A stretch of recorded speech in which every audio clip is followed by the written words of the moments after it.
They met during the night shift, in a city that never stops moving, in a hospital where hearts are always breaking. Two strangers found something soft, something fragile, something forbidden. But when that love risks everything they've built, what do you choose? This is a story about tenderness, about silence, about stolen moments behind hospital curtains. But it's also a story about the price of love and the decisions that can haunt you forever. Before we begin, like the video if you believe love can grow in unexpected places. Drop a comment if you've ever had to choose between your heart and your responsibilities. And don't forget to subscribe to AfroTayles for more cinematic love stories from London and beyond. Now, let's begin. Amira always worked the night shift. She said it was easier that way. Easier to breathe when the corridors were quiet. Easier to hide behind scrubs and routine. Until the night he walked in. Tobi, he wasn't a patient, just a visitor. A tall, quiet man in a dark jacket, leaning against the wall outside Bay 6. Eyes low, fingers fidgeting with the edge of a gold chain. His mother was in recovery after a stroke. And Amira, she was the nurse on duty. Their first exchange was simple. "Water?" she asked, holding out a paper cup. He looked up at her, really looked, and took it with a quiet "thank you." That was it. But something shifted. The next night, he was back. Same spot, same silence. This time, he brought a book, but barely read a page. Instead, he watched Amira from the corner of his eye. The way she moved, calm, precise, gentle, and she noticed him too. How he never spoke unless spoken to. How he helped an elderly man pick up his dropped bag in the hallway. How his presence didn't feel like intrusion, but comfort. It started slowly. A nod here, a small smile during meds, round, a shared joke about the vending machine eating his change. And then, one night, when she found him asleep in the waiting room, head tilted, arms folded, she covered him with a thin blanket.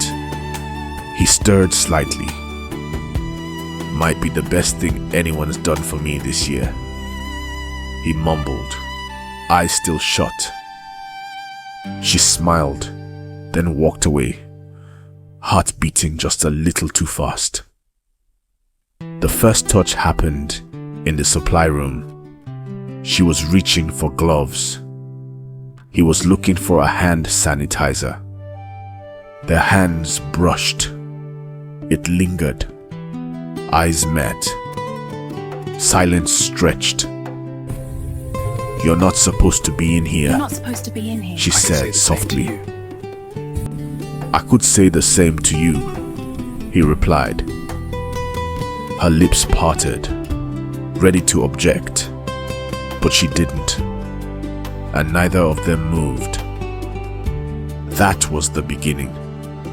From that moment, it was like gravity. They didn't plan it.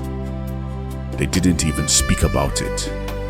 But every night, they found each other in quiet corners, near the nurse's station, in the break room where the coffee always tasted like burnt toast, It was a love that lived in whispers.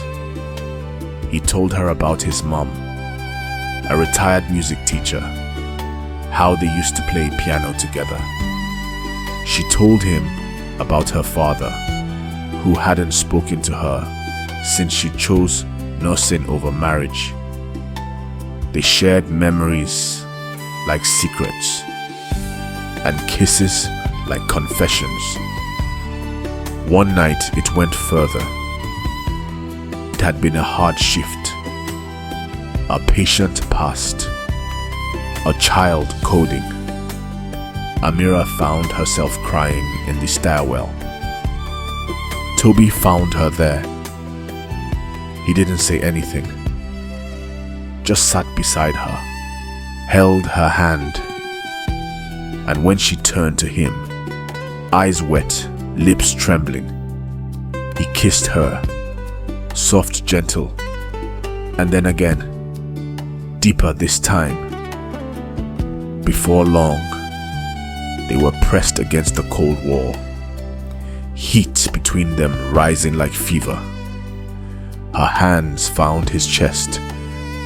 His lips trailed down her neck. That night, they made love in the on-call room. Quietly, carefully, desperately. And when it was over, she lay on his chest, listening to his heartbeat, trying to pretend the world outside didn't exist. But the world always catches up. The CCTV caught it first. A glimpse, a shadow, a movement that didn't belong. Then came the questions. A senior nurse asked why Tobi was on the ward so late. A supervisor warned her, gently, that boundaries mattered. Whispers started, and one evening, as she handed over her shift, Amira was called into the matron's office. Closed door, blank faces, words like conflict of interest, inappropriate behavior, and investigation. Her heart dropped. All it took was one complaint. Anonymous. Someone had seen them, heard them, reported them. Tobi came in later that night and found her sitting outside the ward, tears streaming down her face. "I'm being suspended," she whispered. "Pending review." He froze. "What? Because of us?" She nodded. "They said I should have known better. That I risked patient confidentiality. That it looks unprofessional." He sat beside her, his own face crumpling. "I didn't mean for this."